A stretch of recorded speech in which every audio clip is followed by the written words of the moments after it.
Boa tarde, minha gente.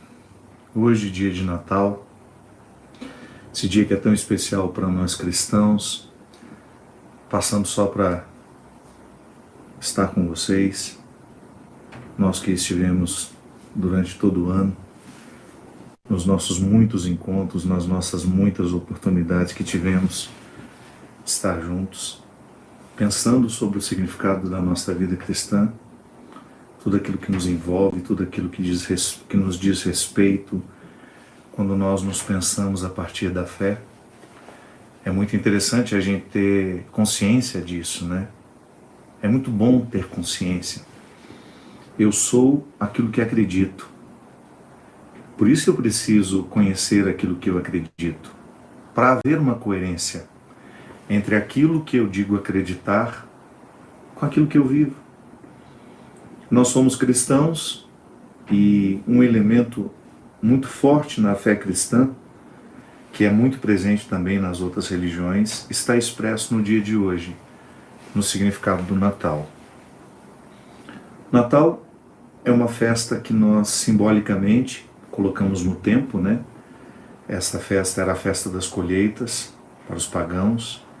O cristianismo pegou o significado da festa das colheitas e trouxe para a vida cristã, colocando como um marco referencial a festa da colheita, a festa do sol, é a festa de Cristo, é o nascimento daquele que nós acreditamos ser o novo sol da humanidade.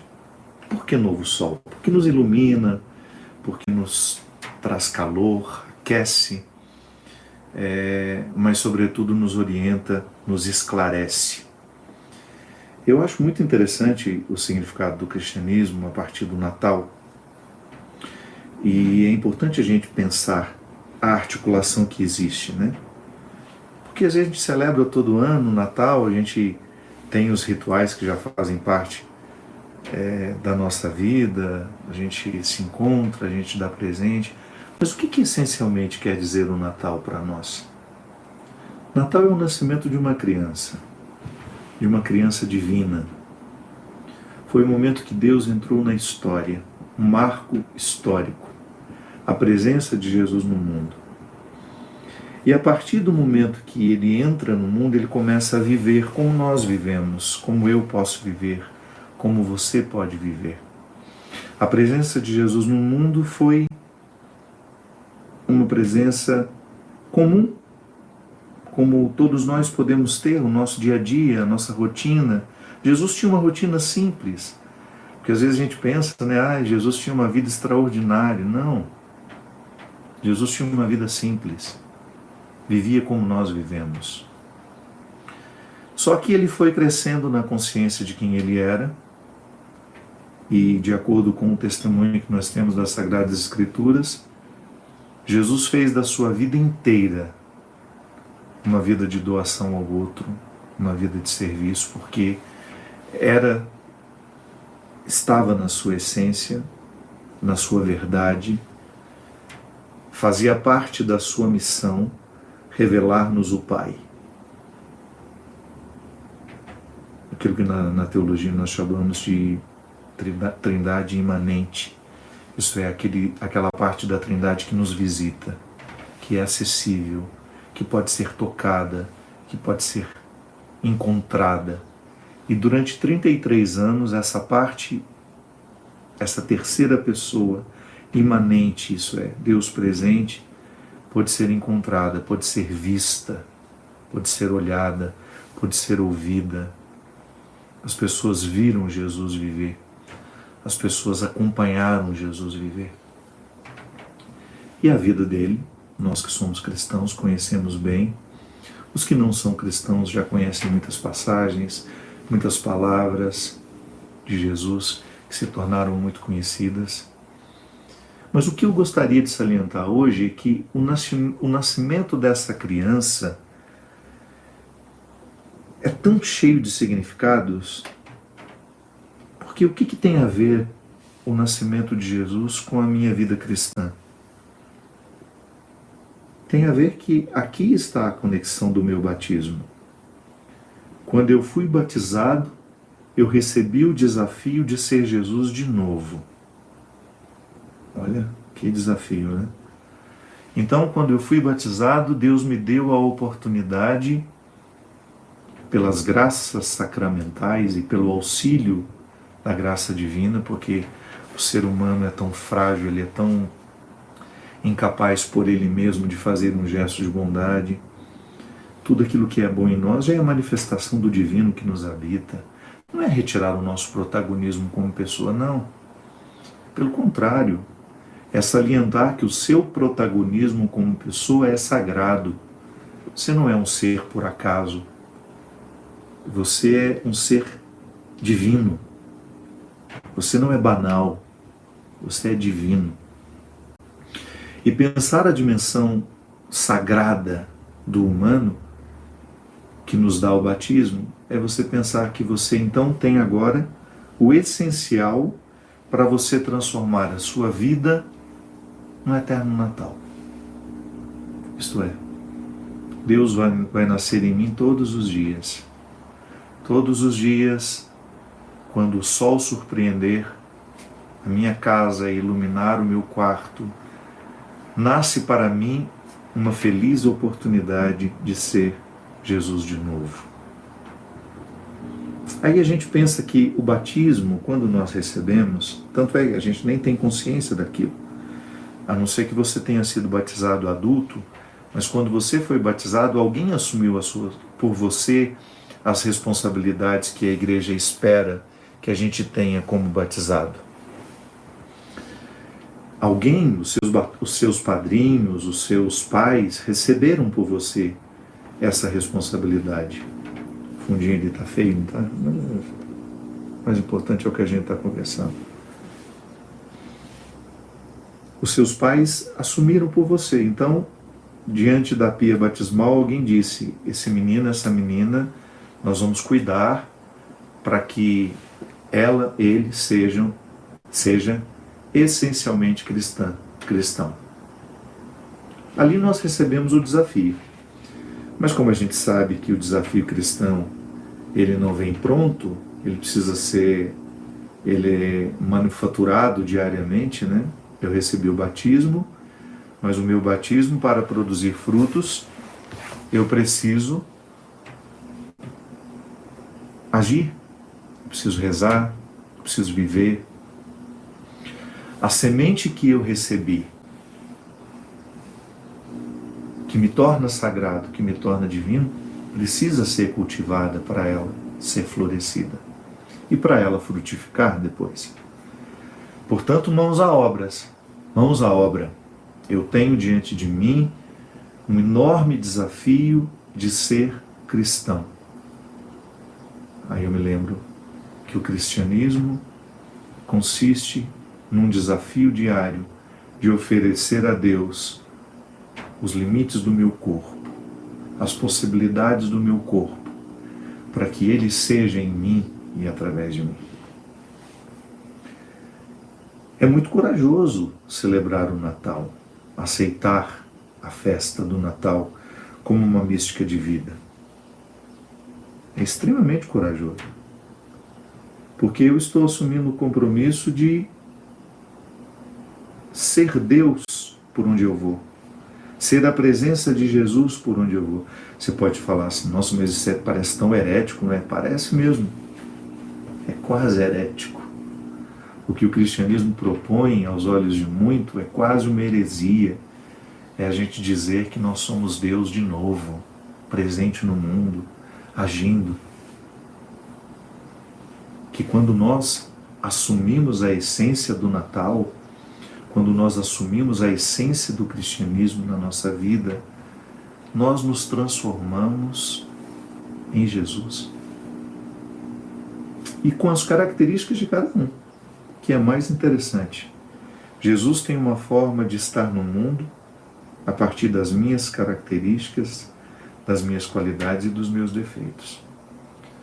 Jesus estará no mundo através de você, através de tudo aquilo que você tem de específico, da sua personalidade, daquilo que é uma característica sua, que você assumiu ao longo da sua vida. Por isso que Jesus tem múltiplas oportunidades de estar no mundo.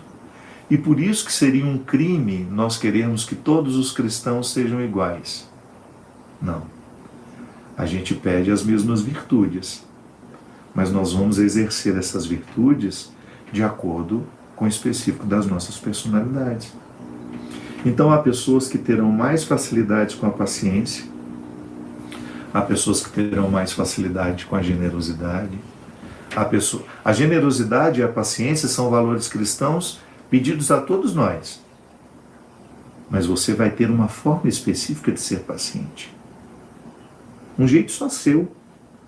Sua paciência é curta. Então, você descobre que porque a sua paciência é curta, e se você não vive a sua paciência, você fica muito próxima de pecados, como maltratar uma pessoa, ou se achar melhor que alguém.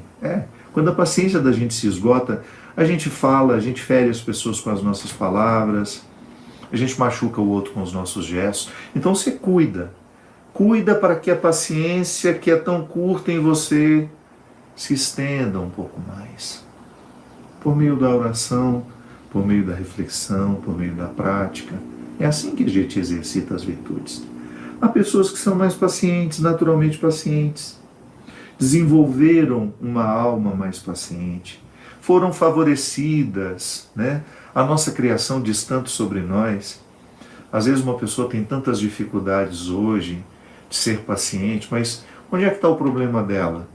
Lá no passado, quando ela foi criada dentro de um contexto em que ninguém tinha paciência com ela. Não estou justificando que a pessoa vai ficar eternamente dizendo: não tiveram paciência comigo, eu agora não tenho com ninguém. Não, não é isso. Se trata de nós termos um pouco mais de abrangência na maneira como nós interpretamos os outros. Nós somos muito rápidos nos nossos julgamentos. Então há pessoas que têm mais facilidade de ter paciência, outras menos. E aí a gente vai pedir de acordo com a nossa característica. Mas de repente você é menos paciente, mas você é muito mais generoso do que eu. Tem uma facilidade enorme em ser generoso. Talvez tenha crescido num contexto de muita falta, de muita ausência. E eu sei que isso pode gerar egoísmo em algumas pessoas, mas em você não. Faltou tanto para você que quando você teve, você soube dividir. Doeu tanto em você não ter, que quando você teve, você não suportava ver doer em quem não tinha. O contrário também é verdadeiro. Faltou tanto para você que quando você teve, você não quis dividir. Está vendo como nós, por causa de um mesmo motivo, nós podemos ter reações diferentes? Por que você é egoísta? Porque me faltou muita coisa. Por que você é egoísta? Porque me sobrou muita coisa. Por que você é egoísta? Porque me faltou e eu não soube depois, quando tive, dividir. Aí você pergunta: por que soube dividir? Por que você não é egoísta? Porque me faltou e no momento que tive, eu soube dividir. O mesmo motivo, a mesma situação que poderia traumatizar, provocando uma alma nobre.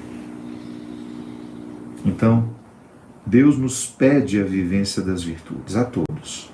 Eu preciso ser um homem virtuoso. Se eu quiser ser cristão, eu tenho que ser virtuoso. Eu tenho que ser honesto. Eu tenho que ser verdadeiro. Eu tenho que ser caridoso, eu tenho que ser paciente, eu tenho que ser amoroso. E é claro que, humanamente falando, eu não tenho todos os recursos. Por isso que nós acreditamos na presença de Deus em nós, nos ajudando a alcançar os recursos. Por isso que nós temos a vida cristã, a vida de oração, a prática cristã. Porque a gente vai tentar adquirir aquilo que falta na nossa personalidade. Ou você acha que Deus desiste de nós no primeiro momento? Não, Deus não desiste nem no último momento. Quem desiste somos nós.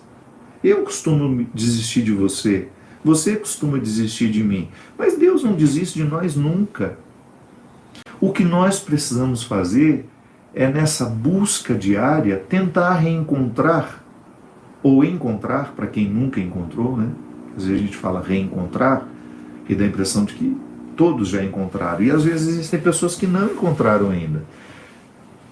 Se trata de nós encontrarmos ou reencontrarmos. Se trata de encontrar aquilo que falta em nós para a vivência do que nos faz cristãos.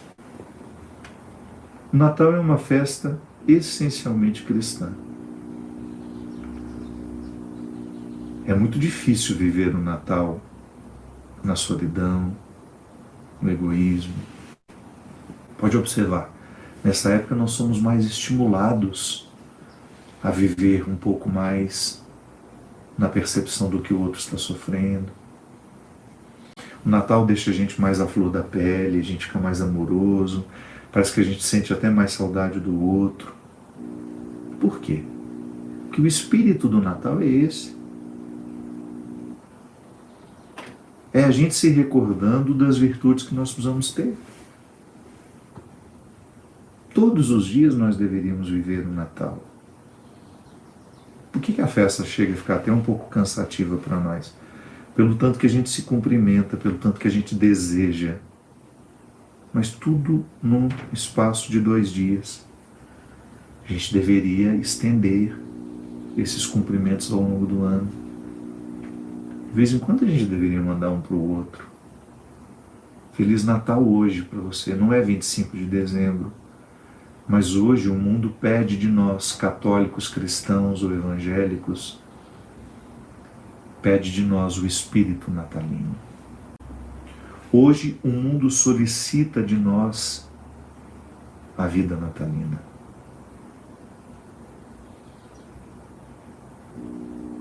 O espírito natalino não pode se resumir ao 25 de dezembro. E você tem a graça para isso. Você foi batizado, você foi imerso na vida de Cristo. Ou se você não foi batizado ainda, mas você já aderiu a Jesus. É tão importante aderir a Jesus até mesmo antes do batismo. Quem dera todos nós, antes mesmo do nosso batismo, tivéssemos feito a escolha por Jesus. Quem dera nós tivéssemos uma maturidade para nos fazer entender: eu quero ser cristão, porque faz sentido para mim ser cristão. Não quero ser uma pessoa egoísta, não quero ser uma pessoa mentirosa, não quero ser uma pessoa que engana outras, que trai, que ludibria. Quero ser uma pessoa que sabe viver o desapego. Quero ser uma pessoa que sabe viver no dia a dia a humildade, de reconhecer o papel dos outros na minha vida, de identificar que os outros são importantes na minha história, que eu não posso ser quem eu sou sozinho. É o espírito do Natal, no ano inteiro, que nós precisamos viver. Ou então a gente não é cristão, você também tem o direito de dizer: olha, cansei disso, não faz sentido para mim. Vai buscar outra religião, vai buscar outra forma de compreender o mundo, a vida, vai buscar outra espiritualidade. Mas se você quer crescer como cristão, você precisa ter esse espírito do Natal que a gente percebe tanto agora, todos os dias da sua vida. E é tão lindo, minha gente, é tão lindo. Uma vida cristã bem vivida, quantos frutos ela produz. Quantos frutos. E quanto testemunho ela oferece.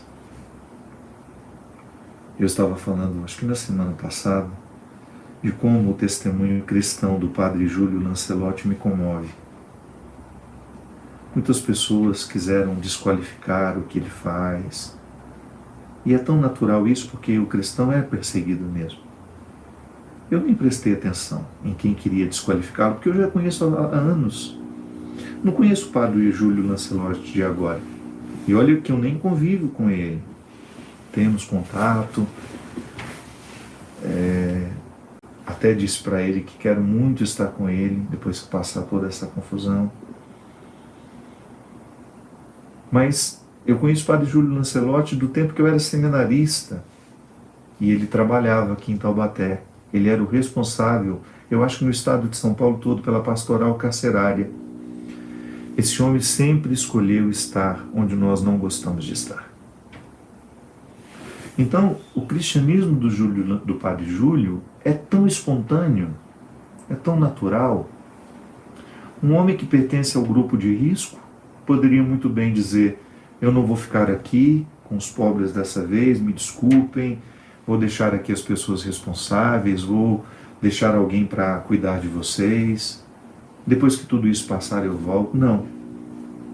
Continuou lá. Todo paramentado para se proteger, porque ele também é responsável, ele não quer colocar a vida dele em perigo. Mas ele ficou ali, na sua luta, porque ele é um homem natalino. Ele é um homem que acredita no nascimento de Jesus.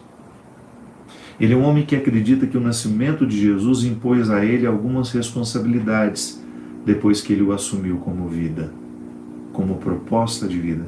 Depois que ele entendeu o que significava o batismo dele, depois que ele quis, além do batismo, a crisma, depois, além da crisma, ele quis a Sagrada Comunhão, a confissão, depois de todos os sacramentos que ele pôde viver, ele renunciou ao sacramento do matrimônio, ele quis o sacramento da ordem. Ele foi se configurando a Jesus e ele foi dizendo a ele mesmo: eu quero ser parecido com Jesus. Eu quero que as pessoas, quando me escutarem, fiquem diante de Deus. Fiquem diante de Deus. Há pessoas que nos colocam naturalmente diante de Deus, porque a bondade está nelas. Quem são os especialistas em nos colocar diante de Deus? São os que estudaram? São os padres? São as freiras? São os pastores? Não, eles até deveriam ser. Mas o fato de serem não é condição de que façam isso. Quem nos coloca diante de Deus? Quem tem pacto com a bondade? Quem abre mão do demoníaco? Porque às vezes eu posso ser padre e ser demoníaco da ponta do meu cabelo à ponta da minha unha do pé. Sim, eu posso ser diabolos. Eu posso ser movido por interesses que não são bonitos. Posso ser movido por dinheiro, poder, fama. É tão fácil. Esse cristianismo glorificado é tão fácil. A gente ficar seduzido pelos prazeres que podem vir de tudo isso. E aí eu fico diabólico, eu engano as pessoas para arrancar o dinheiro delas. Eu engano as pessoas para obter meus favores, às vezes favores sexuais. Quantas histórias, meu Deus do céu, de líderes religiosos que abusam de pessoas, que estão confiando suas almas a eles. Muito mais do que a gente imagina. Acontece toda hora. Então eu posso ser um líder religioso por fora e diabólico por dentro. Diabólico nas minhas intenções, nem um pouco esclarecido sobre o meu papel na vida de quem passa por mim. Eu penso toda hora nisso. Qualquer texto que eu escrevo, qualquer brincadeira que eu faça, isso não pode colocar um obstáculo entre essas pessoas que me assistem, que estão comigo, e Deus. Não quero. Eu quero pertencer ao grupo natalino. Ao grupo natalino. Esse grupo que não perde de vista a vocação que tem. As pessoas que nos colocam diante de Deus são aquelas pessoas em que o diabo não tem vez. As pessoas que não dão acesso ao demônio. Demônio enquanto realidade que está por aí nos seduzindo. O demônio do dinheiro, o demônio da sexualidade, o demônio da vaidade, o demônio do poder. Tem muitos demônios mundo afora. As pessoas que nos colocam diante de Deus são aquelas que permanecem imunes às seduções dos demônios. O Natal é uma festa tão simples, é um menino deitado num berço improvisado.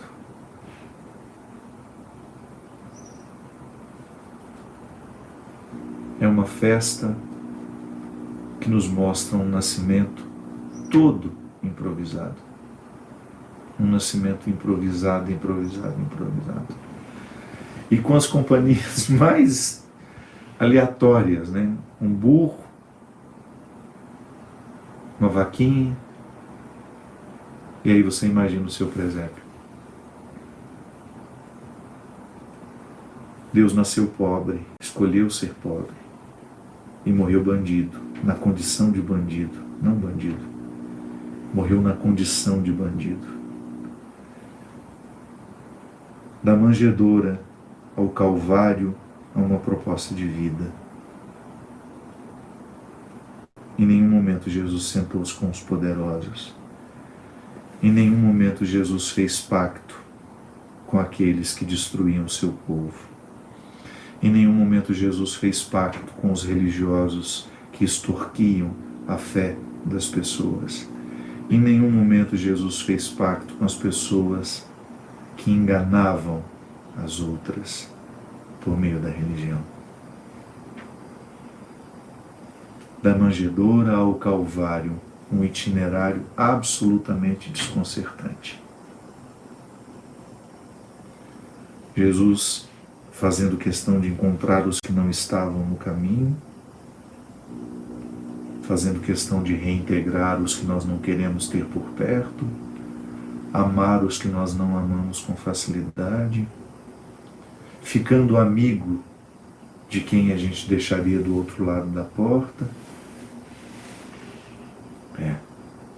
Esse menino, aparentemente indefeso, é um profeta. Esse menino, aparentemente indefeso, vai mudar o mundo. E vai mudar o mundo de forma radical. Nunca mais fomos os mesmos depois que a história conheceu Jesus. E é claro que fizemos absurdos em nome dele. Mas toda vez que eu penso no bem que acontece mundo afora, em nome de Jesus, que orgulho eu tenho de tudo isso. Quando eu encontro o mundo afora, quando eu estive na faixa de Gaza, um dos territórios mais sofridos que eu pude ver na minha vida, e lá eu encontrei as irmãs, discípulas de Teresa de Calcutá. Se vocês vissem o que eu vi. Se vocês vissem aquele lugar. Gaza é um cenário de guerra. De muito, muito sofrimento. E naquele abrigo, as irmãs cuidam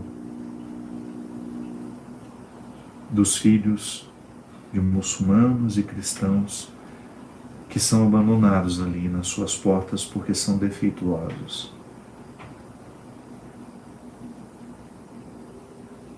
Quando eu fui, o abrigo estava lotado, não podia receber mais ninguém. Eram mais ou menos umas 70 crianças, a maioria com microcefalia, por causa das condições de higiene que vivem ali. As gestações são muito difíceis. Eu me lembro que eu tinha alguns dólares no bolso que eu tinha levado. Eu acho que se eu tivesse 100 mil dólares no bolso, eu entregaria ali naquela hora. Tamanha a comoção do meu coração em ver. Acho que eu tinha uns 200 dólares, uma coisa assim, não me lembro tanto o valor. Eu tinha saído para viajar 2 dias. E eu me lembro que no meu impulso de tirar e dar à irmã, ela disse, não. Reze por nós. Nós não recebemos dinheiro. Aí depois eu fui entender que é uma regra da congregação. Meu Deus do céu. Ali naquele momento, se você quiser entrar em comunhão, não adianta pagar a conta. É isso que quer dizer isso. Entrar em comunhão é entender o que está acontecendo ali. Alguém está amando em nome de Jesus. Eu sei que você já escutou essa frase, em nome de Jesus, até de maneira jocosa, numa piada, ou numa coisa que você fala, nossa, em nome de Jesus. Nós já banalizamos muito isso, mas aos que não banalizaram, aos natalinos, os que vivem, os que agem em nome de Jesus. Porque o nascimento de hoje impactou tanto a fé dessas pessoas que elas levam um menino dentro delas.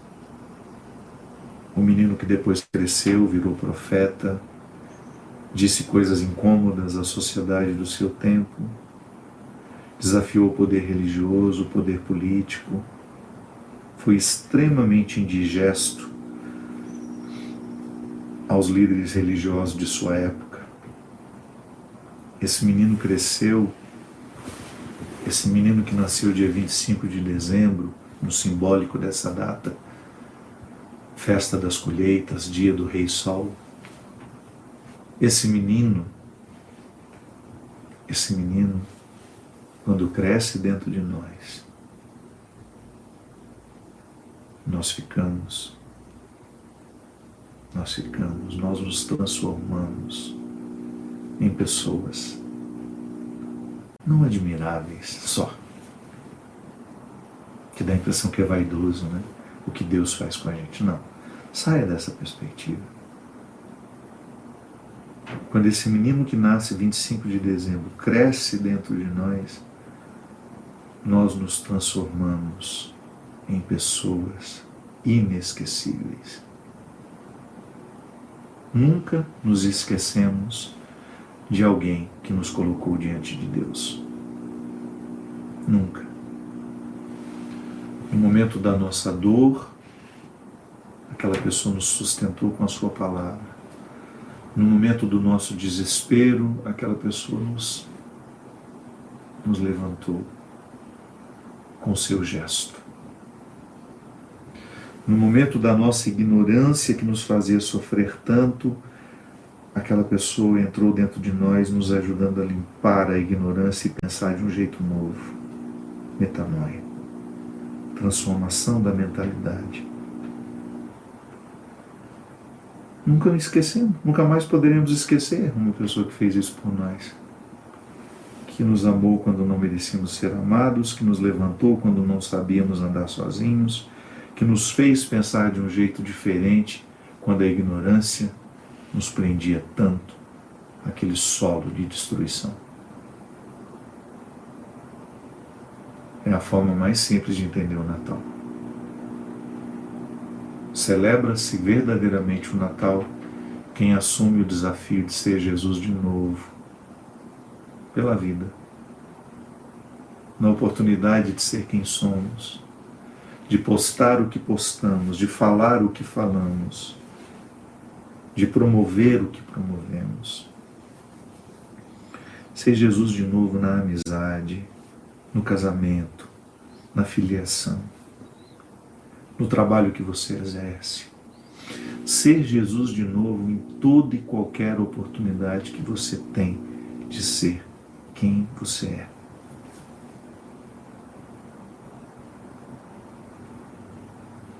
Eu desejo do fundo do meu coração que esse Natal seja para nós uma época de renascimento. Eu sei que nós estamos todos muito cansados, esgotados emocionalmente. Muitas pessoas acumulando perdas, sem poder muitas vezes ritualizá-las. Muitas pessoas inseguras em como será o nosso futuro. Eu desejo do fundo do meu coração que o Natal seja para nós um momento em que Deus nos visita. Que Deus nos visita e que Deus nos encontre. que nessa visita que Ele nos faz, Ele nos encontre. Que a gente esteja em casa para recebê-lo. Que a gente não esteja por aí perdido, disperso. Não, que neste Natal Deus nos encontre em casa. Aqui. A casa do ser. Você é a casa. Não é que Deus chega, Deus já está. É que no Natal a gente tem um simbólico que nos ajuda. Opa, esse Deus está em mim. Esse Deus nasceu em mim. E todo dia 25 de dezembro eu me recordo deste simbólico. Eu também dou a luz ao menino Jesus. Você que é mulher, que já tem a vocação da maternidade, eu não. Nós homens precisamos entrar dentro do contexto da imaginação, da criatividade, da poética e pensar que há uma maternidade em nós. Todo cristão é materno, é maternal. Porque nós temos a oportunidade de gerar Jesus. Para Ele viver nessas carnes aqui. Para Ele falar com essa boca. Para Ele pensar com essa cabeça. Eu ofereço a Deus a estrutura da minha vida. Para que Ele tenha a oportunidade de estar no mundo através de mim. Desejar Feliz Natal é você olhar nos olhos do outro e dizer isso. Quando você fala Feliz Natal, você está dizendo ao outro isso. Você tem a oportunidade de ser Jesus de novo. Não perca essa oportunidade. Seja. Leve por onde você for essa divina vocação. Convença os outros do mesmo. Convença aquele que não está convicto disso. Ele tem também essa vocação. Está nele, está nela. Desejar Feliz Natal é a gente recordar o outro de que Deus pode andar pelo mundo através de nós, fazendo o bem, transformando as estruturas que estão intimamente ligadas a nós.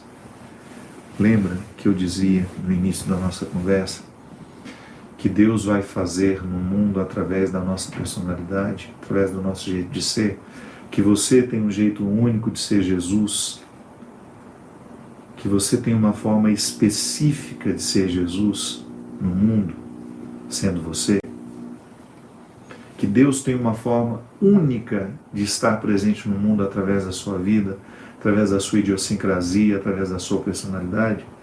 Pois é, linkada a isso, do outro lado está, Deus pode transformar aqueles mundos que lhe pertencem através de você.